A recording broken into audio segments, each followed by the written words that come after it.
Hey everybody, Roger Levin here with your Saturday Orthodontic Referral Marketing Pearl. I've got a win to tell you about, and I'm very excited about this. We have a client who started with us exactly 1 year ago, and I had the pleasure of talking to that client a year ago and several times throughout the year, and they have a fantastic consultant. And I really like this client. I like all of our clients, but I've gotten to know this person, great personality. We've had some fun discussions, and I've really enjoyed talking to him.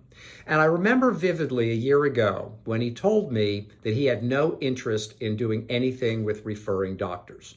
Now, I'm going to stop there for a minute and make the teaching point.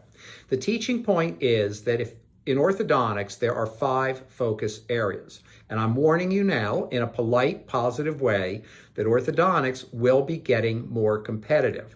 Orthodontics has held up well through October and November of 2020. Many of you will have more months ahead where things are really good. But I am anticipating, and I'm a positive person, so this is not gloom and doom, that we're going to see some challenges in maintaining new patient numbers if you don't do anything. And that's why this is a referral marketing pearl. So the 5 focus areas, and I'm encouraging all orthodontists to focus on all 5, are patients, parents, referring doctors, social media, and community. Okay, back to my story. So this doctor said to me that he had no interest in doing anything with referring doctors, and he was very adamant. And I said, okay, then we'll focus on the other 4 areas. We've been very successful with all of them, and we'll go that route. He also had a really good practice, so the momentum was there that we could just come in, add the marketing program, and when you have momentum, everything's much easier. So I expected nothing but success, and we did get excellent success in the 4 areas, not including referring doctors. But he called me after about a month, and he had received a call from a friend of his who was a general dentist that actually referred to him.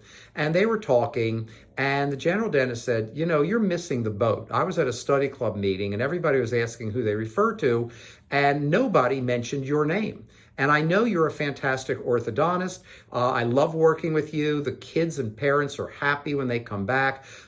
You need to get yourself out there a little bit, because I think and this is what his friend said to him, which was really nice. I think it would benefit my colleagues to be able to work with you, but they don't know you. They don't hear from you. Nobody's thinking about you.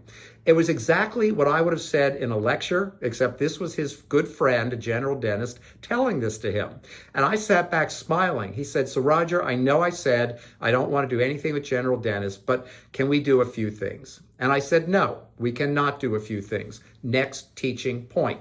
If you're going to work with general dentists in your referral marketing, you can't do a few things. You have to do at least 15 things. We are sophisticated enough with data at this point in our 36-year career that we know the number of strategies that need to be applied. We call it quantity factor, the quantity factor for each of those 5 areas. And in this case, the quantity for referring doctors was 15. He said, well, explain that to me. So I did. I explained to him that in referral marketing, whether it's patients, parents, referring doctor, even social media and community, you have to do enough to be noticed. You have to do enough to move the ball, to drive influence. In the old days, 30 years ago, there was a saying, I never saw any data on this, but you heard it repeated all the time, that you needed 17 impressions from an ad. You had to see the ad 17 times before somebody would go by. Now, there was the person who bought after the first one and the person who bought after the 34th one, doubling that number. So bottom line was, we had a great conversation. I said, okay, I'll cycle back to your consultant. I'll tell them what we want to do, and they'll begin implementing the referring doctor part of the program.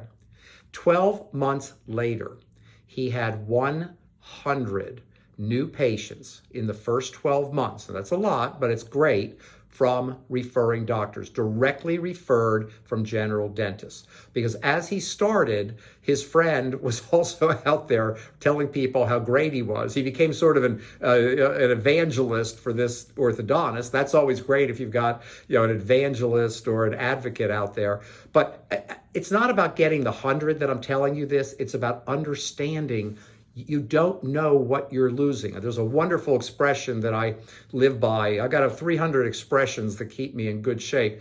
I don't know what I don't know. I often ask myself in a situation, what is it that I don't know here? So if you're turned off on GPs, you don't want to deal with them, you think they're doing all the ortho, they're not sending to you, it takes too much effort. Remember, you can only do marketing properly if you have a part-time or full-time professional relations coordinator. So my message in this video is, you don't know what you don't know. If I called you up and said, how many referrals did you not get last year? We can't answer that because I've learned in statistics, we don't measure what we didn't get. We focus on what we did get. And if something looks good, we gravitate in that direction. If something is easier, I call it the lazy factor. I have it, you have it, we all have it. If something's easier, we go with the easy. Why wouldn't we?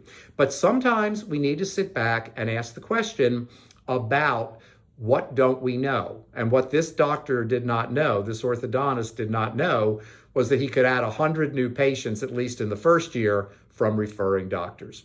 As always, I wish you orthodontic practice success and increased practice referrals.